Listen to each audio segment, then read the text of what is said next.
Ito, ang latest weather update. Alamin ang pinakasariwang ulat panahon ngayon dito sa Information TV Educational Channel 2. Ngayong hapon, dalawang cloud clusters pa rin ang patuloy na minomonitor sa loob at labas ng ating Philippine Area of Responsibility. Sa katunayan, makikita natin sa satellite animations na may mga makakapal na kaulapan sa kanluran at silangang karagatan ng ating bansa.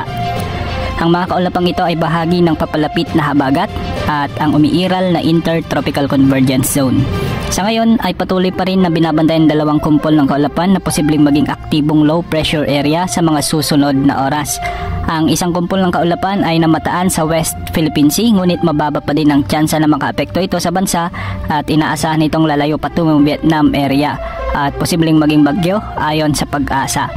Habang ang pangalawang kumpol ng kaulapan naman ay namataan sa katubigang silangan ng Mindanao na nakapaloob sa Intertropical Convergence Zone. Posible itong kikilos at maglandfall sa Luzon sa mga susunod na araw. Hindi pa rin inaalis ang tsansa nitong maging ganap na bagyo.